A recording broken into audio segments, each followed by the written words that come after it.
Eh, banyak pertanyaan dari masyarakat ini, Prof. Akan ketakutan adanya gelombang kedua. Contoh misalnya Surabaya pada saat masih PSBB saja, angka kenaikannya meningkat. Gitu, Prof. Ya. Nah, dari sudut pandang Prof sendiri, apa kira-kira yang menyebabkan terjadinya peningkatan itu? Kemungkinan terjadi peningkatan itu ya, Prof? Ya, saya sangat mengerti bahwa masyarakat itu khawatir akan adanya gelombang kedua. Namun ketakutan itu tidak diikuti dengan perilaku yang appropriate gitu ya.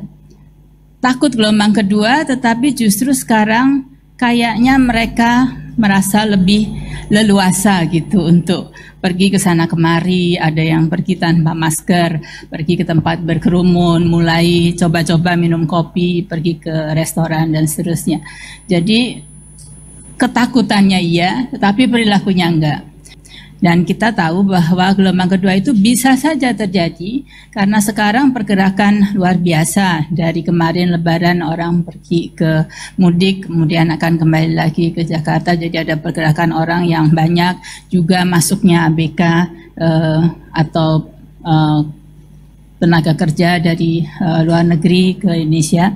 Sementara itu virus itu setiap waktu dari waktu ke waktu dia melakukan perubahan pada dirinya, melakukan mutasi-mutasi, bermutasi secara kontinu karena dia virus RNA, sehingga bisa saja, tentu saja, bisa saja dia berkembang juga di satu daerah lebih banyak dari kemarin, dan karena tidak ada pembatasan yang jelas, orang tidak takut lagi sehingga tidak ada orang work from home lagi misalnya, maka dengan sendirinya kemungkinan tertular itu tinggi.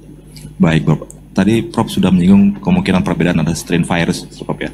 Apakah ada kemungkinan virus yang ada di Jakarta berbeda dengan yang ada di Surabaya, Prof? Dari data yang ada di GSAID misalnya, diketahui bahwa virus-virus itu mempunyai perbedaan-perbedaan, namun perbedaan-perbedaannya itu tidak cukup bermakna untuk mengatakan bahwa ini bukan virus SARS-CoV-2. Jadi tetap ini adalah virus SARS-CoV-2, cuman ada variasi-variasi. Beberapa variasi antara lain kita bisa mengetahui kemana saja virus itu sudah pergi. Misalnya apakah virus itu datang dari Wuhan langsung ke Indonesia misalnya, dan tanggal berapa dia sampai di kita misalnya. Yang pertama datang kan adalah kira-kira di pertengahan Januari, itu malah sudah masuk ke Indonesia. Dan apakah virus itu sudah jalan dari Wuhan ke Singapura, ke Eropa, ke Amerika, baru masuk ke Indonesia. Itu yang dikatakan ada di daerah Jawa Timur. Jadi berbeda dari strain Jawa yang ada di Jakarta dan di Jawa Timur, dan itu sangat menarik. Semakin banyak virus yang nanti kita lakukan sequencing, maka kita akan semakin tahu dari mana saja virus yang ada itu datang. Misalnya yang datang ke Indonesia Timur apakah sama dengan yang datang ke Indonesia Barat, dan kemudian nanti kita klopkan dengan berbagai karakter seperti kemungkinan dia lebih virulen, kemungkinan dia lebih ringan, dan seterusnya. Itu bisa dipelajari. Baik, Prof. Apakah ada hubungan antara virus dengan imunitas seseorang gitu, Prof ya? Kemudian apakah orang yang sudah terkena COVID atau terpapar COVID-19 itu bisa sembuh, kemudian timbul kekebalan? Ini bagaimana, Prof? Atau mungkin dia sakit lagi, Prof?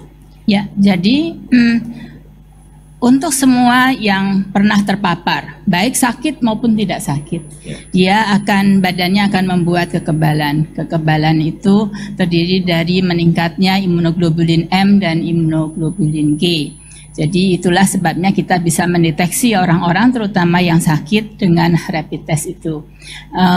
Untuk menyebabkan perubahan yang jelas pada reaksi saya rasa tidak, karena tentu saja kita memilih imunoglobulin terhadap protein-protein tertentu yang tidak mudah berubah dari virus tersebut, jadi masih bisa digunakan. Sayangnya kita memang tidak cukup banyak atau belum cukup banyak untuk melakukan sequencing dari banyak sekali strain di Indonesia. Kalau saya sekarang kena dan kemudian hasilnya kemudian negatif dan kemudian nanti saya sesudah 2 minggu, 3 minggu PCR-nya positif lagi dan saya ambil virusnya dan saya sequence lagi ternyata sama dengan yang lama, maka itu berarti kita ada reaktivasi saja dari apa yang sudah ada di badan saya dalam sebelumnya. Tetapi kalau ternyata berbeda, ya berarti kita mengalami reinfeksi. Jadi itu yang sampai ke situ reinfeksi dalam artian ada virus baru masuk ke dalam tubuh kita. Ya, virus yang SARS-CoV-2 juga masuk ke kita lagi kalau sequence-nya berbeda. Kita tahu dia berubah terus, tadi saya sudah sampaikan. Ya, jadi harus whole genome sequencing. Baik, Bu. Ya. Saya ke Prof. Wiku. Prof, ini kan ada rencana kita menuju ke normalan baru ya, yang disampaikan oleh pemerintah dalam beradaptasi dengan COVID-19 ini, Prof. Dan tetapi ada juga ketakutan di masyarakat tentang akan adanya herd immunity, Prof. Nah, tapi masyarakat juga bertanya pada kita, herd immunity ini apa sebenarnya? Barang apa itu? Mungkin bisa dijelaskan, Prof. Ya, baik. Jadi memang berkembang di masyarakat tentang istilah herd immunity karena asalnya dari negara asing lah dengan menggunakan bahasa Inggris. Sebenarnya kalau kita artikan kata per kata, herd itu kan sebenarnya dari kawanan, sekumpulan kawanan gitu.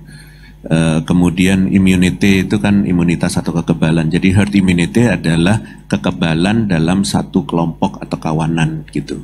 Jadi kalau kita lihat berarti pemerintah ini mau melakukan herd immunity. Coba kita pelan-pelan pahami.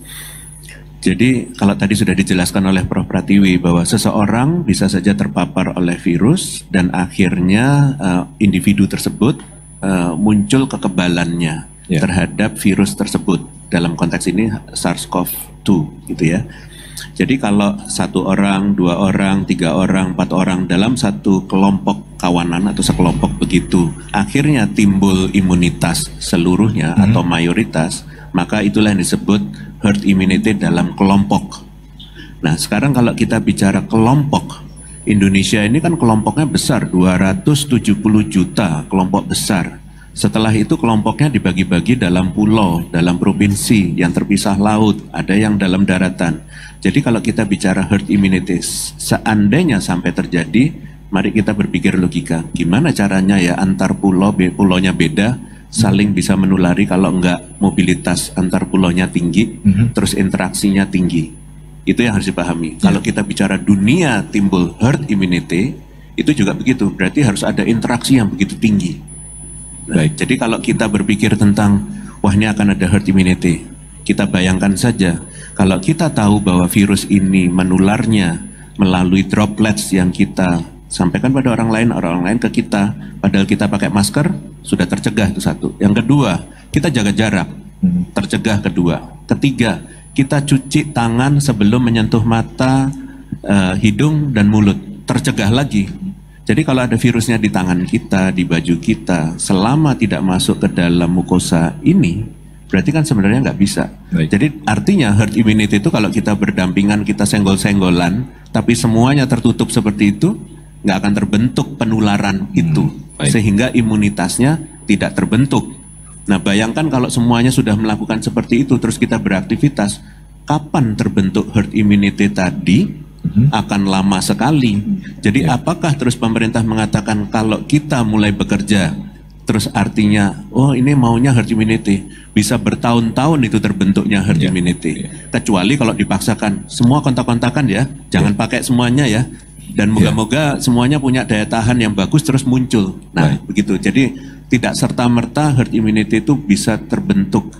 Itu cuma teorinya herd immunity, bahkan dari John Hopkins juga mengatakan, kita juga tahulah ilmunya itu, kalau sampai 70% masyarakatnya mempunyai imunitas secara kelompok, 70% dalam kelompok itu, maka virusnya nggak bisa kemana-mana.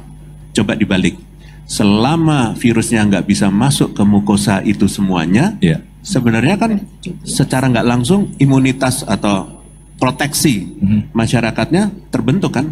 Ya Baik. kalau yang pakai 70% semuanya, ya 70% itu terbentuk. Kalau 10% ya 10% itu terbentuk. Baik, Prof. Ya. Dari penjelasan Prof tadi, apakah memang kalau melihat sisi geografis Indonesia yang kepulauan, ini kita diuntungkan, Prof, dibandingkan misalnya Singapura atau yang mainland gitu, Prof? Sangat, sangat diuntungkan karena berpulau-pulau kalau kita bicara Indonesia yang besar dan mengatakan secara nasional. Baik. Tetapi kalau kita konteksnya juga melihat Singapura sebagai satu pulau dan itu pulaunya Bali, ya kurang lebih mirip dong Bali dan Singapura. Atau Ya, pulau ya. kecil Madura ya Ya, jadi ya. sama. Baik, Prof. Dan kemudian, apakah misalnya nanti seandainya vaksin ditemukan itu ada hubungannya dalam bentuk herd immunity atau tidak, Prof? Sebenarnya herd immunity itu kan akan dipercepat terjadinya dengan imunisasi, dengan vaksin tersebut. Pasti. Baik, Prof. Ya. Saya ke Prof. Ya. Pratiwi lagi. Ya. Nah, kemudian kira-kira nih, Prof, kapan vaksinnya ada, Prof? Ya. Ya, vaksinasi itu, cerita vaksinasi itu kan sudah dimulai di abad 19 ya. Baik. Edward Jenner itu. Dan kalau dilihat vaksinasi POX tahun itu baru selesai dunia ini dari POX 100 tahun sesudah itu. Itu baru herd immunity itu tercapai sampai kita mengatakan kita bisa bebas. Itu pun pakai vaksin. Tetapi sekarang ini kita tahu bahwa pembuatan vaksin itu memerlukan banyak tahapan. Tahapan yang pertama sekali adalah membentuk atau mengkonstruk atau membuat vehicle atau rancangan DNA yang bisa menjadi atau menggendong bagian dari virus sehingga bisa membuat antibodi kalau dimasukkan ke dalam badan manusia. Yeah. Nah itu udah banyak. Ada yang berbasis virus, ada yang berbasis jamur, ada yang berbasis pox virus, ada yang berbasis bahkan kemarin BCG. Jadi sekarang ini ada 100 kali yang sekarang melakukan penelitian untuk SARS-CoV-2 aja. Dan kira-kira 11 atau 12 yang sudah melakukan clinical trial. Fase 1 dan fase 2. Fase 1, fase 2 dijadikan satu. Ini baru untuk aspek safety dan untuk mencari dosis dan untuk melihat apakah kalau dimasukkan ke dalam binatang itu ada antibodinya. Baik. Jadi baru sampai situ ya. Oh, ya. Jadi kalau ada antibodinya kita bisa naik ke fase 3 kepada manusia. Kalau nggak ada antibodinya tidak bagus, maka kita kembali lagi ke square one. Baik. Jadi saya sebagai ahli mikrobiologi secara humble saya harus mengatakan bahwa ini tidak akan bisa terbentuk dalam waktu dekat. Oke. Paling cepat 1 tahun. Karena harus masuk ke fase 3 dan fase 4 dan saya rasa memerlukan waktu cukup lama, 1 tahun atau 2 tahun. Tetapi saya contohnya melakukan penelitian vaksin untuk demam berdarah di Indonesia. Saya rasa saya sudah menghabiskan hampir separuh dari hidup saya untuk berdedikasi ke sini dan masih sangat sulit. Apalagi ini virus RNA. Virus RNA itu melakukan perubahan pada tubuhnya yang sangat cepat. Jadi ini yang saya rasa menjadi juga pertimbangan dalam pengembangan vaksin yang efektif maksud saya. Ya. Kemudian Prof Wiku, bagaimana tahap pemulihan masyarakat ini, Prof, dalam adaptasi kebiasaan dalam menuju masyarakat produktif dalam menghadapi COVID-19 ini, Prof? Ya, baik. Jadi kalau kaitannya dengan imunitas tadi atau vaksin kan perlu waktunya lama gitu. Ya. Sebenarnya kita nggak usah tunggu-tunggu itu. Yang paling penting itu kan pendekatannya preventif. Nah, preventif itu ada 2. Tadi preventifnya dengan vaksin, kalau bisa, kan masih lama. Preventif yang sebenarnya ada di diri kita masing-masing adalah mencegah saja kita untuk dapat berinteraksi dengan virus itu secara langsung. Maka dengan cara melakukan kita protokol kesehatan yang sudah sering diulang-ulang kan semua sudah sadar itu. Praktekkan saja itu secara disiplin. Disiplin individu, disiplin kolektif atau kelompok. Kita selalu mengingatkan orang mengingatkan kita dan seterusnya. Selama kita bisa begitu dan tertib, disiplin, itulah saatnya kita mulai mempertimbangkan untuk melakukan aktivitas yang produktif dan aman COVID. Kan sebenarnya aman kalau sudah diproteksi. Terus marilah kita beraktivitas produktif, tapi syaratnya aman dulu, jangan cepat-cepat. Aman dulu yang paling utama, Prof, ya? Iya, aman dulu. Terakhir Prof, mungkin ada himbauan buat masyarakat Prof? Ya, jadi sebenarnya hal yang paling penting kaitannya dengan imunitas juga, jangan panik. Jadi kalau kita tahu, saya kembali ulangi lagi ya, kenali musuhmu, kenali dirimu, 1000 kali kau perang, 1000 kali kau menang. Sun Tzu. Ya. Sun Tzu. Gitu kan. Jadi kalau kita sudah tahu caranya virus itu bekerja, selama kita sudah proteksi, dia akan bingung sendiri virusnya. Baik. Jadi kalau kita sudah begitu, nggak panik, imunitas kita naik, dan bisa saja kita akhirnya mampu untuk kalau sampai terinfeksi, moga-moga enggak, itu kita bisa melawannya dan kita tetap sehat. Baik. Gitu. Ya. Bu Pratiwi, mungkin ada yang perlu disampaikan? Singkat saja Bu. Ya, saya rasa kita kan tidak bisa berpikir untuk menunggu sampai virusnya hilang atau sampai virusnya pergi entah kemana menguap gitu. Itu tidak mungkin karena sekali ada dia akan terus ada, tidak ada kehidupan yang kemudian hilang sama sekali. Sehingga kita mulai memikirkan tata cara bagaimana kita bekerja, belajar, beribadah, bersosialisasi, bersilaturahmi dalam kondisi ada virus corona. Jadi itu tadi yang disampaikan oleh Prof. Wiku adalah cara yang saya rasa sampai sekarang dianggap efektif dan dipraktekkan bukan hanya di Indonesia tapi di seluruh dunia. Jadi kita harus ubah perilaku kita mau tidak mau. Baik, terima kasih Prof. Pratiwi, Prof. Wiku sudah mau hadir di Kera BNPB. Semoga informasi ini bisa bermanfaat dan menambah